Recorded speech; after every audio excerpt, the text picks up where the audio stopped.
pagsunog sa bulto-bultong toba at sinaksihan ni Pangulong Bongbong Marcos sa Kapas Tarlac. Kumabante sa balita si Abante reporter Eileen Taliping. Abante Radyo Balita sa tanghali.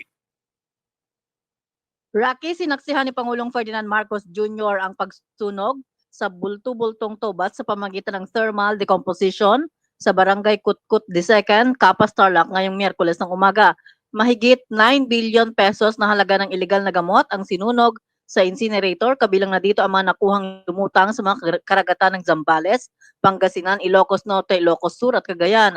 Sa kanyang mensahe, sinabi ng Pangulo na kaya siya nagpunta sa Kapas ay upang makita kung paano ang sistema sa pagsunog sa mga nakumpiskang iligal na gamot dahil batid naman niya ng publiko kung ano ang mga ginagawa sa mga nakalipas na pagsira sa mga ito. Kasama ring sinunog sa incinerator ang mga iligal na gamot na nahuli sa iba't ibang buy-bust operations ng PIDEA na hindi na kailangan sa korte, kabilang na dito ang mga likido, chonke, ecstasy, coke, toluene, lidocaine at sari-saring expired na mga gamot.